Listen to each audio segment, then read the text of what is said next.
mode. And we want to enable auto transcription.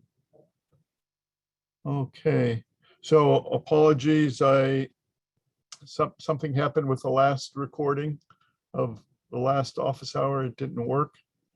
So hopefully this will go better.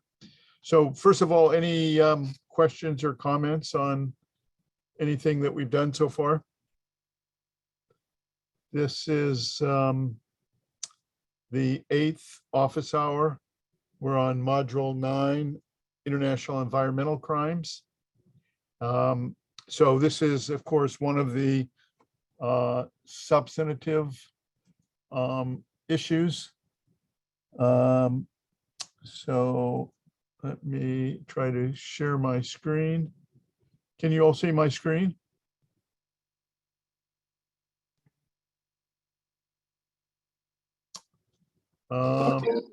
Yep. Okay, so we're going to basically look at two different aspects of international environmental crimes. First is the international conventions and organizations that are involved, and the second is national enforcement efforts. And, you know, this subject is changing dynamically, partly because of the threats of climate change. So as a result, there is a growing number of non-governmental organizations that are very active in this space. So for instance, I've recently advised an international non-governmental network that is working on to change public policy to develop better financing for climate change policies. And you also see a lot of developments since the pandemic and the apparent cause in the Wuhan market, the wildlife there, although, you know, it's inconclusive, obviously, precisely how the pandemic started. You also see a ton of international wildlife trafficking cases now, and you also see a lot more prosecutions of people bringing in endangered species, especially timber from the Amazon, which has been improperly logged. And we see that the new US-Mexico-Canada agreement has increased environmental issues, increased environmental mechanisms that should especially be of interest to those students that are from the Lone Star State of Texas. And we see that international environmental crime then results from several causes. And, you know, there's differing values and costs that occur when illegal activities arise.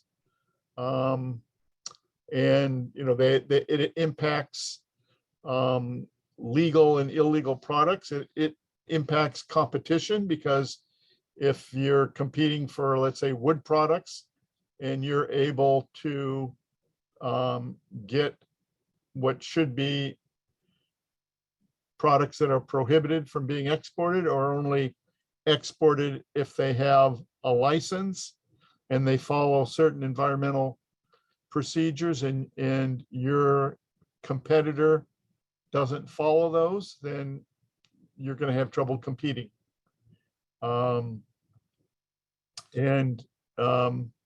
So we also see that regulatory breakdown occurs when illegal activities result from a deficiency of appropriate regulation. So we see that a lot of times national governments and state governments are slow to regulate properly. And then we also see that enforcement failure occurs when illegal activities arise from enforcement problems. So this was especially true if you're on the border, the US border, and you find that the inability of Mexico to, or the Mexican states to properly regulate or enforce its environmental laws cause problems. Now this, just in the last week, you had something occur between the US and Mexico having to do with fishing. Has anybody seen that?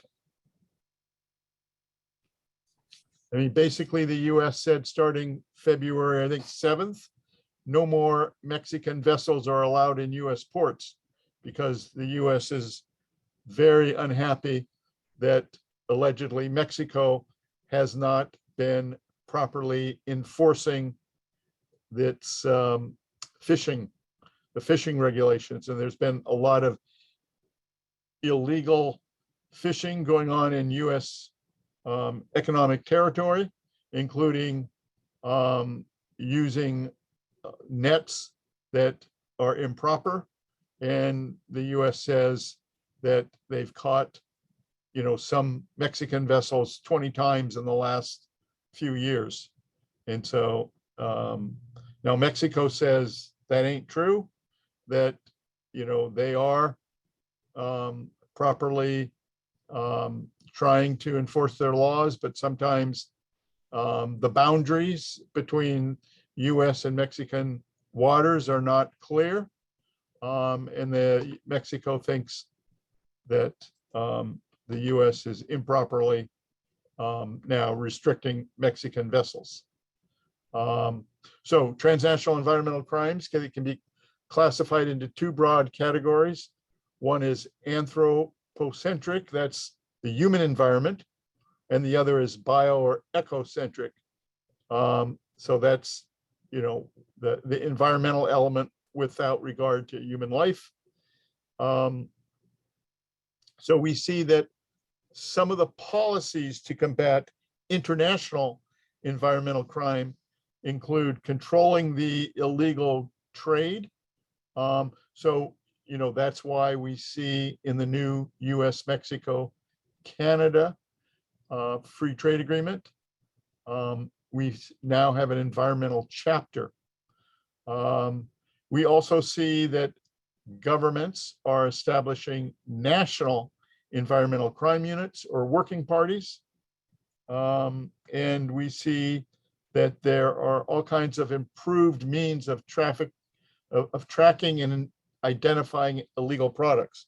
So there's all kinds of new software to try to help importers of, let's say, wood products to identify the supply chain and to ensure that the wood products being imported are environmentally sound. As we know, there's a new ESG, environment, social, and governance aspects of investing, and companies want to show that they are ESG compliant. So, if I'm selling violins, I want to maybe say that my violins are, but that my company is ESG compliant. And I hope that if I do that, there will be more consumers that will want to buy my violins, or more investors that will want to invest in my stock because I'm ESG compliant. So, part of that is, the supply chain, not only dealing with timber, but all kinds of other natural resources. So for instance, Switzerland just passed a new law requiring companies to be compliant with showing that their tin, tungsten, titanium, and gold don't are free from conflict minerals and are also free from using child labor.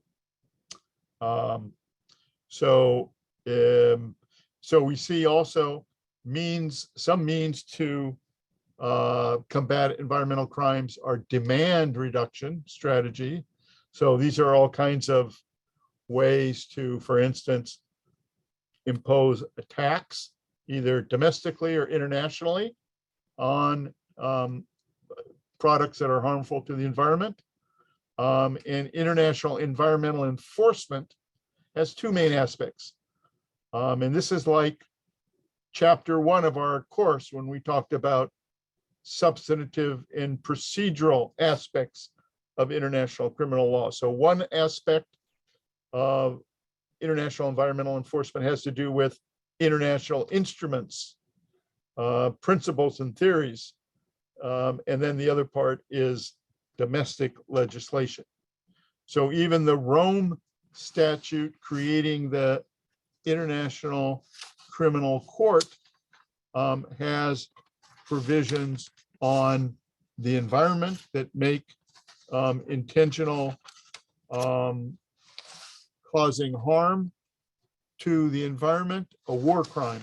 So that was partly a response to, among other things, the effort by Iraq and Saddam Hussein to ruin Kuwait's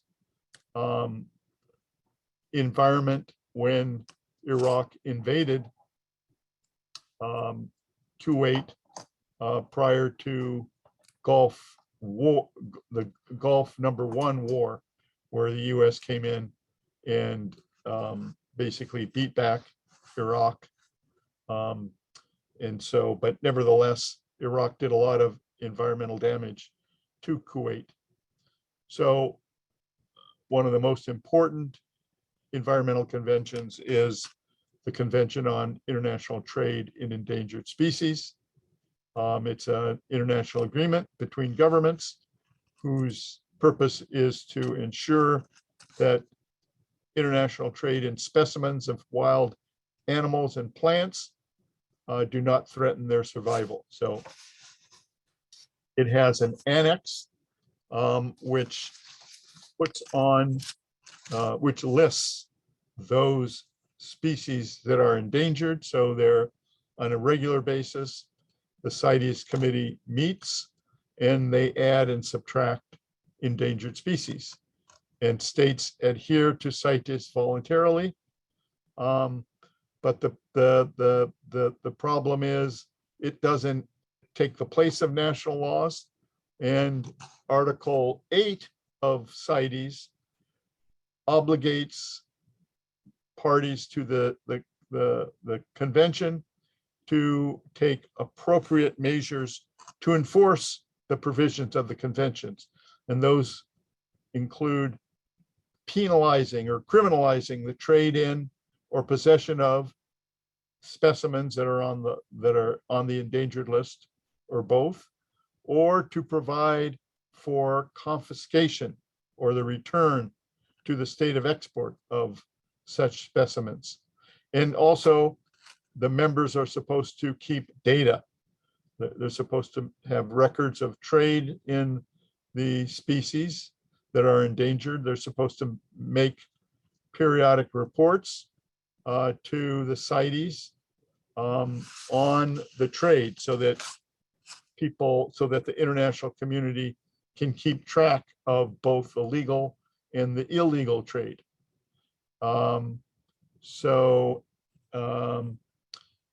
There's been, a lot of controversy about wildlife trafficking. And in February 24, 2020, now that's, as you may recall, that's a couple months after the pandemic happened in China and elsewhere, China announced a controversial ban on wild animal consumption. However, the ban still allows wildlife trading, especially for biomedical research and commercial fur farms. So, question, does the outbreak of COVID-19 in Wuhan show a problem of lack of enforcement of CITES? Anyone want to venture a guess? Well, let's just keep that in mind. So there's a number of conventions having to do with protecting the environment through criminal law. So the Council of Europe has a convention that requires its members to take criminal action to protect the environment. And also, there is state responsibility for environmental crimes, according to Article 38 of the Statute of the International Court of Justice. So there's also a number of international organizations that are involved in international environmental enforcement. One is the UN Environmental Program, has the acronym UNEP, and I've there's a hyperlink in the slide. However, UNEP mainly does education. It provides a forum for training. It doesn't do much, if any, actual criminal enforcement. We just talked in the last module, we considered Interpol, and Interpol both serves as a forum, and Interpol helps determine minimum standards for successful prosecutions of environmental crimes. And Interpol has helped in several environmental initiatives.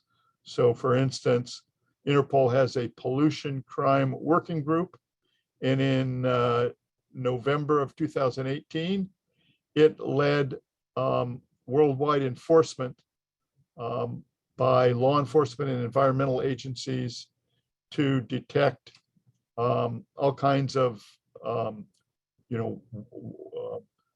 ocean pollution, such as illegal discharges of oil and garbage from vessels, shipbreaking, breach of ship emissions, pollution on rivers and land-based runoff.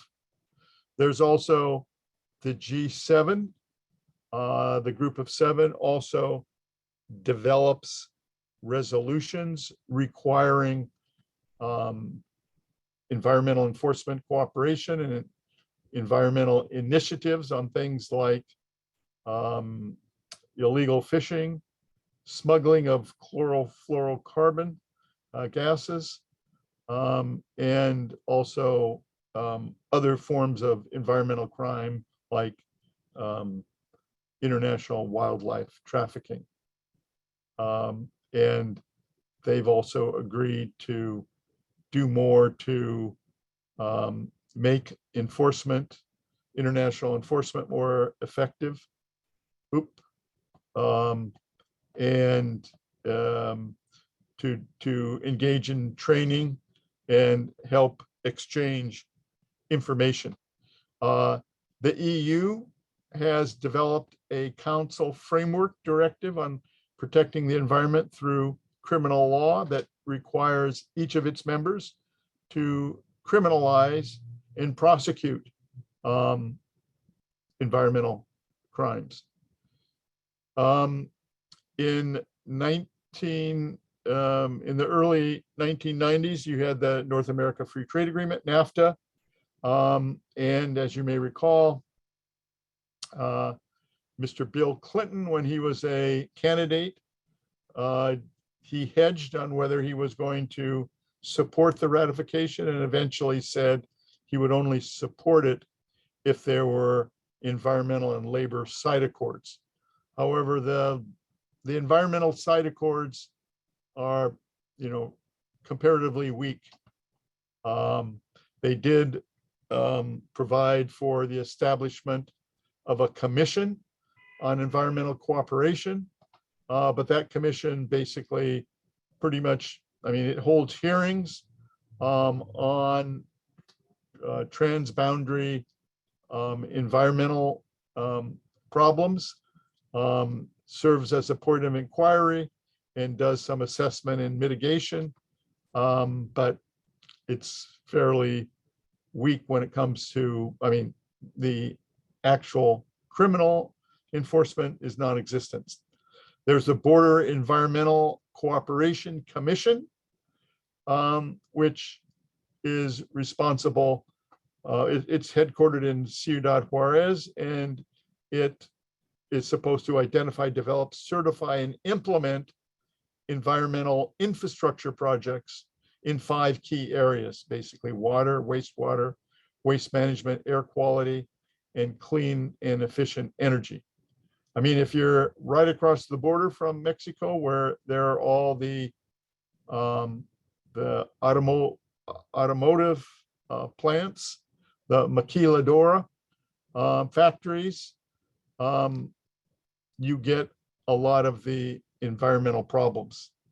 And so the BEC, the Border Environmental Cooperation Commission, is supposed to develop better environmental infrastructure on the border. There's also the North American Development Bank, which is basically a financing of infrastructure projects between Mexico and the US. And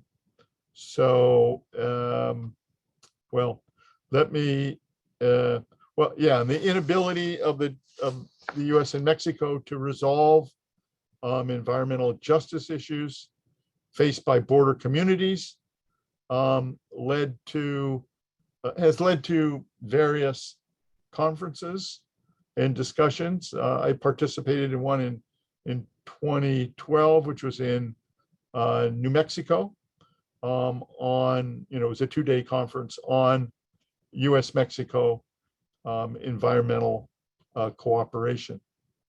My criticism was that NAFTA, and especially the NAFTA environmental site accords, had no environmental enforcement agreement, not even an MOU, as Mexico and the US had in the area of tax, securities, and commodities future. I tried to whisper in the ear of the Clinton transition team on this subject, but without avail. But you did see it in other agreements. So for instance, the Peru-US FTA has a chapter on forests, and it enables NGOs to file complaints, and to get the US to file complaints with respect to violations of CITES, or basically importing timber in contravention of Peruvian and international law. So one of the problems is, although CITES has a standing committee and it has a conference of the parties, they don't have a police force.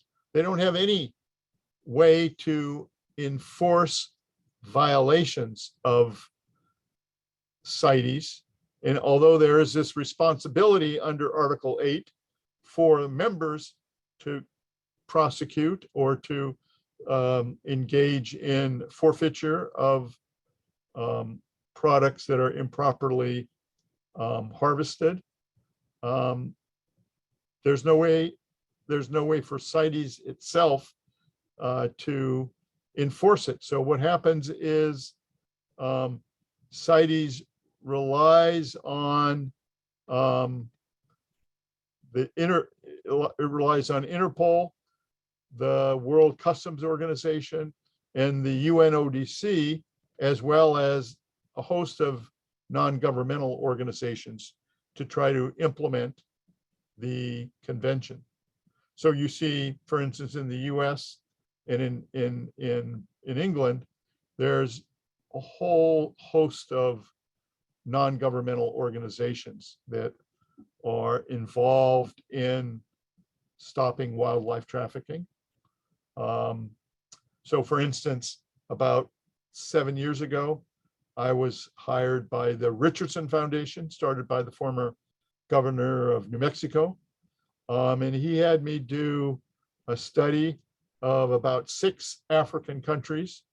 And I did recommendations on how to use money laundering prosecution and asset recovery to stop ivory trafficking and elephant poaching. In those, I think it was about 6 or 7 countries. I did about 130-page study.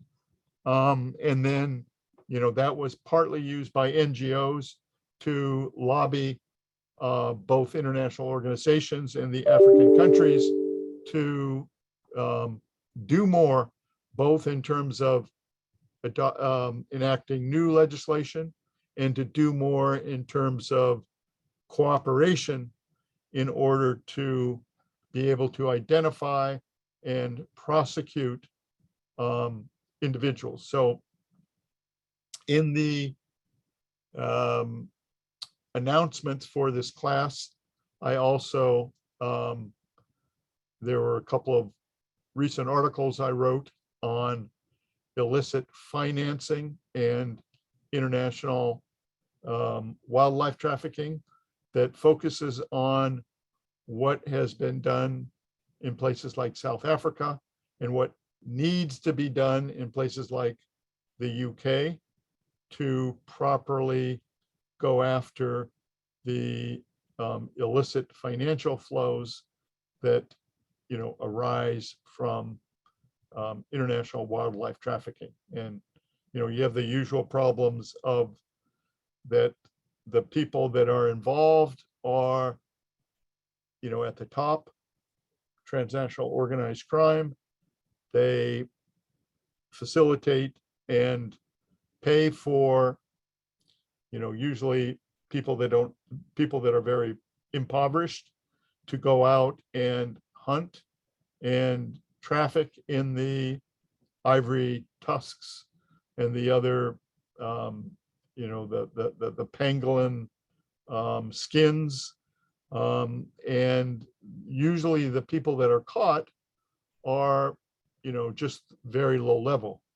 And these reports are basically trying to pressure governments, especially African governments, to do more in terms of going after the money, so that they prosecute someone not just for for poaching an elephant, but they also prosecute them for laundering and other applicable financial crimes, which also sometimes have a longer prison sentence and also enable the governments to more easily freeze, seize, and ultimately forfeit the proceeds and the instrumentalities of crime. So also, sometimes environmental issues create tensions between countries. You see this between Belize and Guatemala, where Belizean government arrested people from Guatemala that were allegedly in Belizean territory extracting illegally timber. You see this right now between Venezuela and Guyana with respect to oil. You see this between Ethiopia and Egypt over the dam. And you see this between France and England with respect to fishing rights. So all of these issues sometimes present, big international conflicts. So yeah, one of the questions is, what are the legal differences between the EU and NAFTA, or now you can say Mexico, Canada, US, Canada, Mexico free trade agreement? The big differences, of course, are that the EU is a single market economy. And so the European Union, the Commission, and the Council have the power now to make criminal law for all the member states, whereas in a free trade agreement like you have between the three countries, Mexico, US, and Canada, you don't have any central authority that has this power. So instead, but the new Mexico-Canada agreement, US-Mexico-Canada agreement, does have an environmental chapter.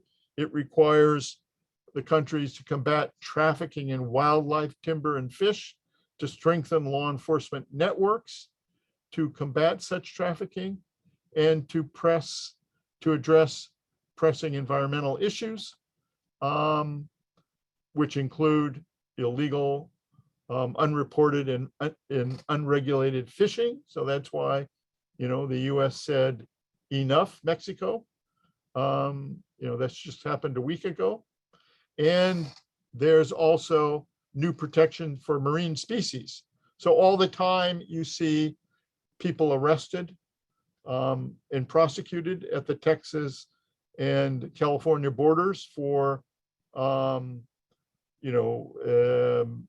trying to disguise and enter into customs sea urchins or sea turtles, or other, very valuable wildlife, or I should say sea life.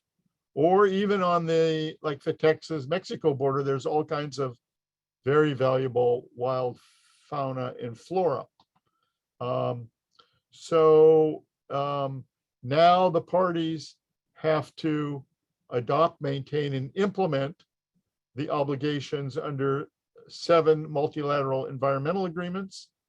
And there's robust and modernized mechanisms for public participation in environmental cooperation. So some of you may someday be, a member of an NGO, or may even want to start an NGO to demand better environmental cooperation between the signatories of the US-Mexico-Canada agreement. And there's also a separate environment cooperation and customs verification agreement that will enable customs agents to stop illegally taken wildlife, fish, and timber. And the environmental NGOs were very important in terms of lobbying their governments, especially the US and the Canadian governments, to not, sign or ratify the treaty until there were stronger environmental provisions. And we'll talk about that more when we talk about the economic integration. Unless there are any comments or questions here, any comments or questions on the international aspects of international environmental enforcement? If not, let's turn to national enforcement, especially let's talk about the US. So a lot of the environmental enforcement in the US is done by US attorneys' offices, although, state attorneys general, especially in places like Texas and California, in Arizona and New Mexico, they're also very active.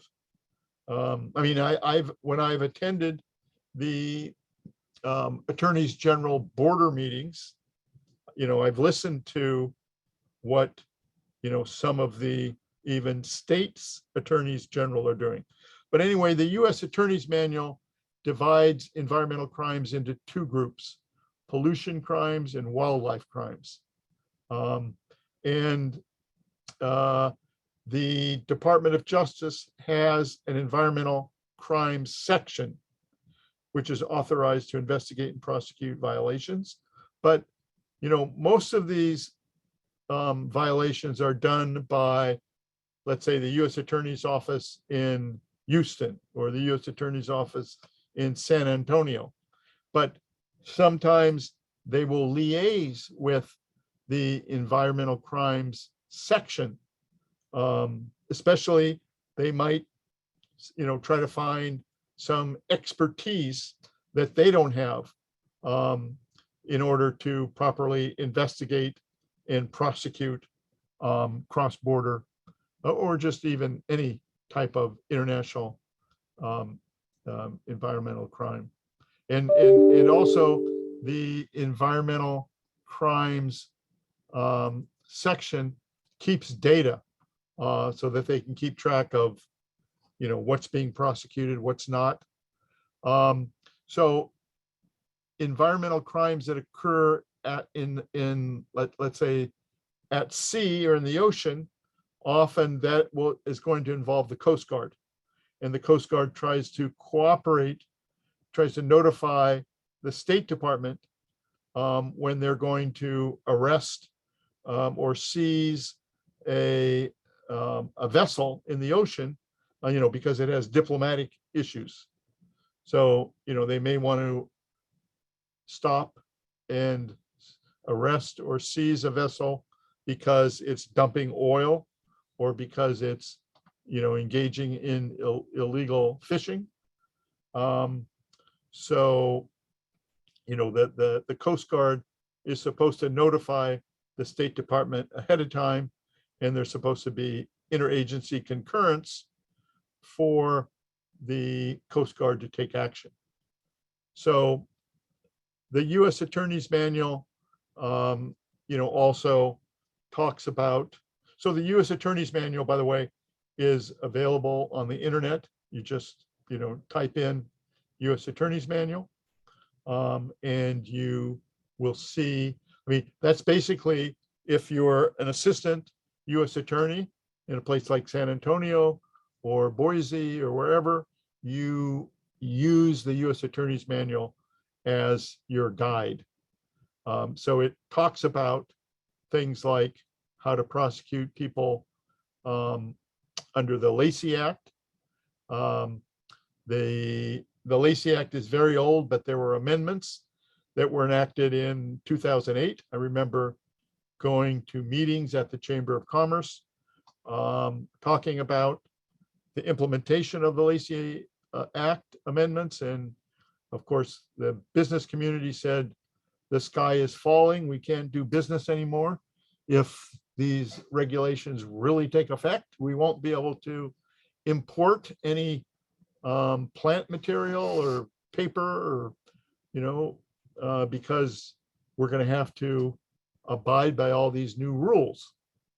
But so far, the business community has, continued to import without that much difficulty. But, the problem is it's a crime to import a plant that's taken, harvested, possessed, transported, sold, exported in violation of an underlying law in a foreign country or the US.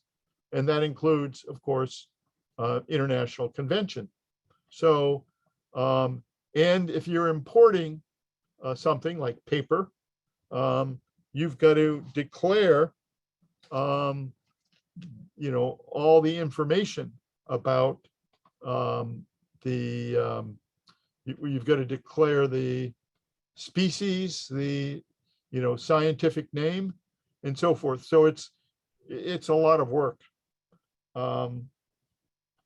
And so these are all the things that are, importing material that is taken against domestic law or is taken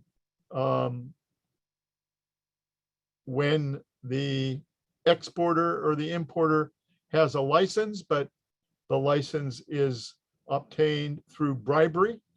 Those are all going to be a crime. Now, and sometimes the U.S. importer is going to say, how do I know that this was how do I know that the minister, the deputy assistant minister of interior of the environment was bribed? I was just importing this, timber to build houses.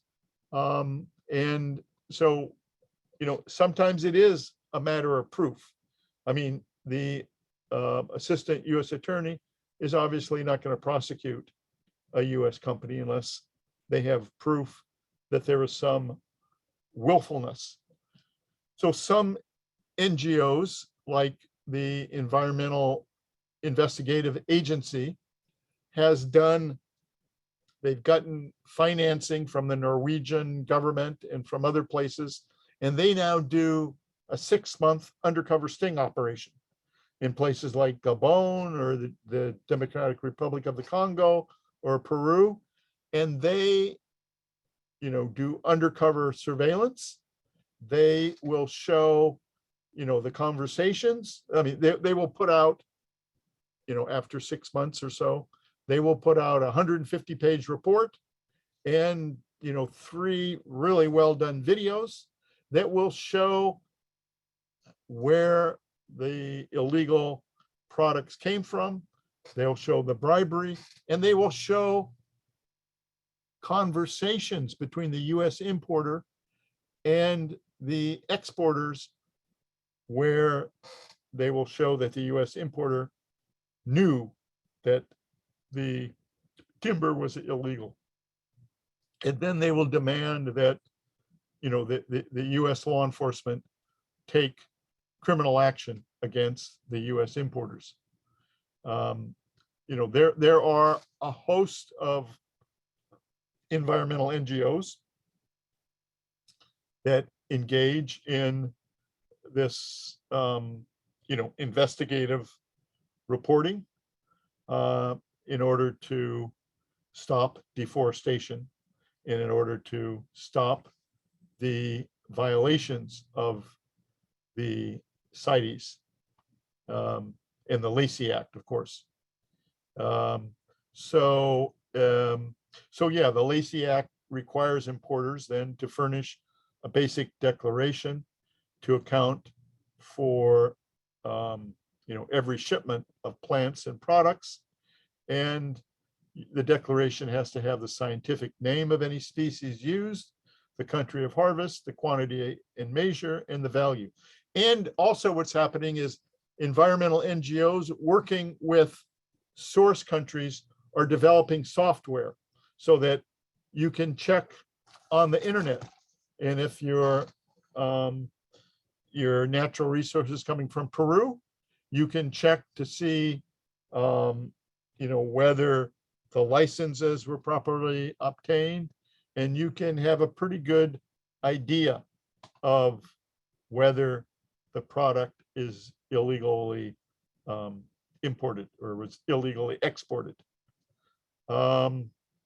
So that's and Lacey Act is implemented by the Department of Agriculture, Animal Plant and Health Inspection Service. So that has responsibility, but also the Department of Interior Fish and Wildlife Service. It also works with APHIS in terms of investigating violations.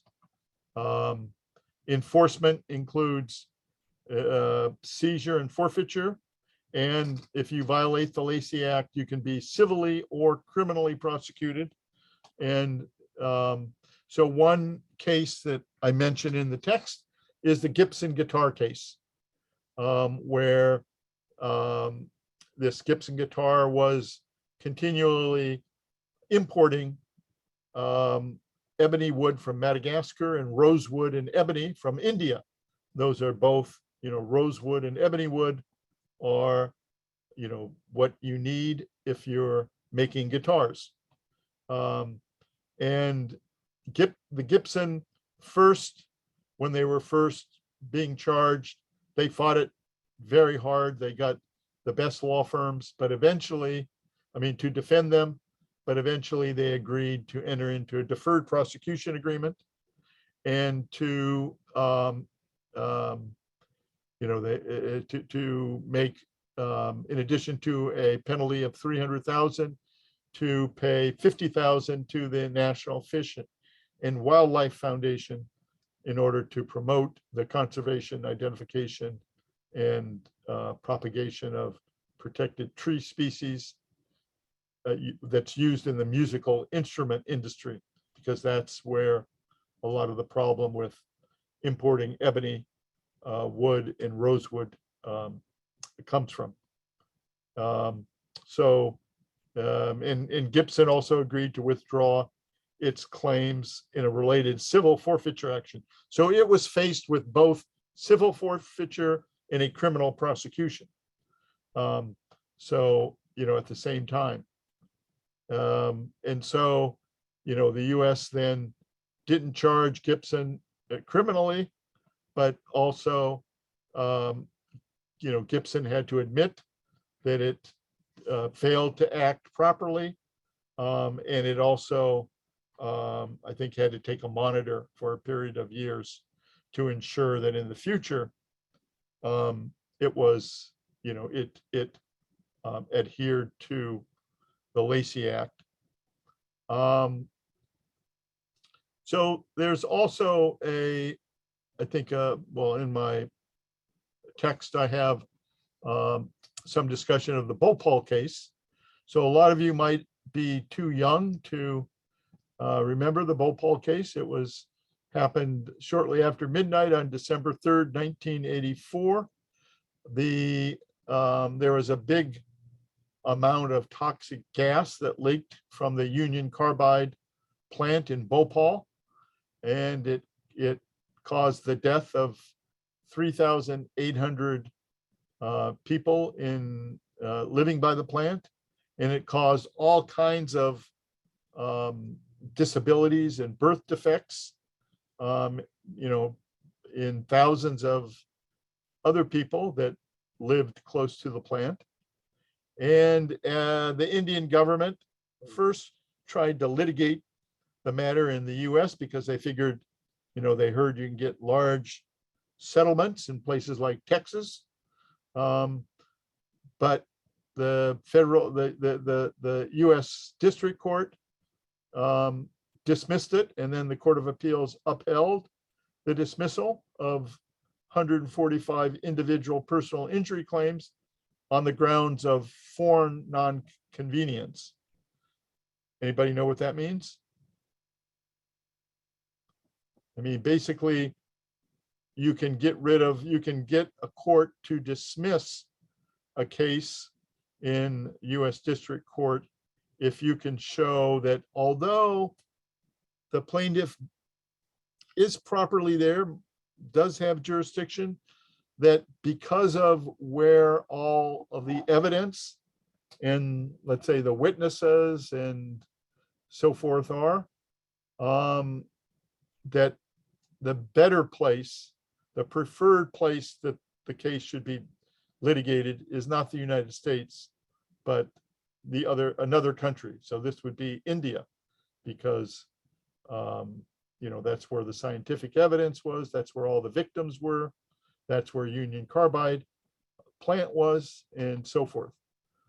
And eventually the Indian government negotiated a settlement on behalf of all the victims after mediation by the Indian Supreme Court.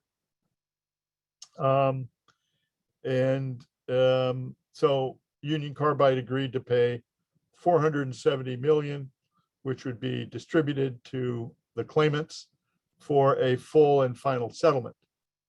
So when the Indian government agreed to fund medical insurance to cover 100,000 persons. So that's, quite a few victims.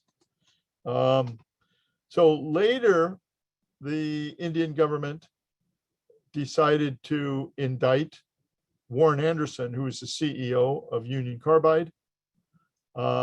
He was initially arrested.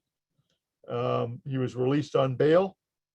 But then, lo and behold, Mr. Anderson took off and flew back to the US. A few years later, the Indian government summoned Mr. Anderson, 8 other Union Carbide executives, and charged them with homicide. But Union Carbide, resisted, and then Mr. Anderson himself was later charged with manslaughter, and then he was declared a fugitive from justice when he failed to appear in court in India. And so the Indian government pressed the US to extradite Mr. Anderson. However, US government denied extradition requests, said, well, that wasn't really a there was no real dual criminality in this case. And so eventually Mr. Anderson retired, went and lived in Florida, and he died just a few years ago. That's an example of a high profile environmental case, but you have them all the time. I mean, you've had a very high profile case involving Ecuador and oil pollution. Cases were brought in Ecuador. They were simultaneously brought in the US. And one of the lawyers that was involved, he was with a large firm, and then he went out on his own, but he was actually prosecuted for fraudulently being in cahoots with the Ecuadorian judge, and he's now in jail. Ecuador issued a huge penalty against the US multinational, but until now, the US courts have not recognized and enforced that judgment. And especially since a New York court found the US lawyer who was most closely involved with improprieties, criminal improprieties, it's going to be hard for Ecuador to enforce that judgment unless they can find another country where the multinational has assets to enforce that judgment. So here's a couple of hypotheticals. The Environmental Protection Agency Council for International Matters has just hired you. You're tasked to advise on what, if any, laws, mechanisms, and institutions can strengthen enforcement of cross-border environmental laws under the US-Mexico-Canada agreement. How can the problems, especially of impoverished people on the border who are victims of cross-border environmental crimes, be solved? I mean, you see some of these issues when there are floods in places like Houston, where it's the people that live in some of the poorer neighborhoods tend to be flooded. Similarly, air pollution especially affects people that live in the lower income neighborhoods. So would your answer be different if instead you were asked to advise a governor of a US or a Mexican border state? or the Department of State, or the Mexican Ministry of Foreign Affairs, or the Canadian Environment or Foreign Affairs Ministries? Or what if you're advising an environmental NGO? Or would your answer be different if your client was the US Chamber of Commerce or the National Foreign Trade Council, which tends to oppose a lot of these environmental initiatives because it says it unduly raises the cost of doing business. So the idea then is, regardless of which industry you're with or where you're working, to be able to role play in terms of international environmental enforcement, so that you have a good balance, and you can see that there are adversarial perspectives on these issues, as there are on climate control. I mean, you see the controversies, you saw them during the Rio summit, when at the time George H. Bush and his vice president said, no, we don't need to sign or even attend the Rio summit. You saw it with the Paris Accords, the controversy between the PRC and the Obama administration, but eventually the Obama himself intruded in a meeting in the Paris conference and got China finally to go along, only then to see the Trump administration unsign the Paris Accords. And now you see the Biden administration, and with former Senator Kerry leading the way, trying to get the rest of the world and the US Congress to go along. So these are huge political differences, both nationally and internationally, and it's not going to stop. So there will be very interesting policy issues. There's going to be all kinds of litigation. And one of the articles I put in the announcement too was the new guidance just issued in December by Treasury, by FinCEN.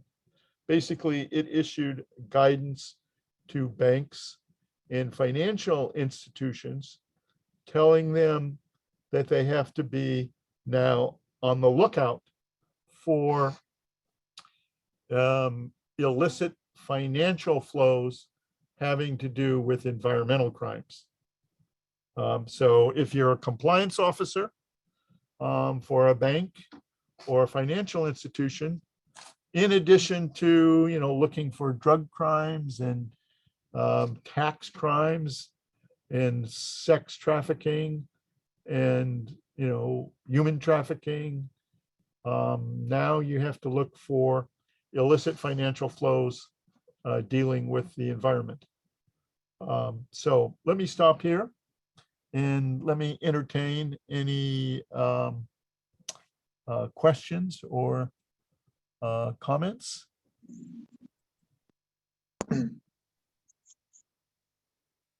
No? Hey, Professor. Yes. I do have a quick question. I noticed it wasn't there before, but I can see that in regard to the assignment, there are two assignments related to week 5. I just wanted to confirm if it's just duplicated, or if we're going to have two different assignments. There's only one assignment. So you see that on your canvas, huh? Yes. Oh, huh. How did that happen? It says week 5 module 11, and the other one it says week 5 writing assignment, and both are due like February 20th at 11:59. So I think it's just a duplication. Yeah, okay, I'll have to, thank you for bringing that to my attention. I will check that out and eliminate one of them. But yeah, yeah, I'm glad you mentioned that. There's the next assignment. The next and the last assignment is, yeah, due on, I guess it's February 20th. Correct, yeah. And so, yeah, thank you very much for mentioning that. Thank you so Um, much. Okay, and with that, I will, stop the recording. Hopefully, are you willing? You sure? Okay, I say.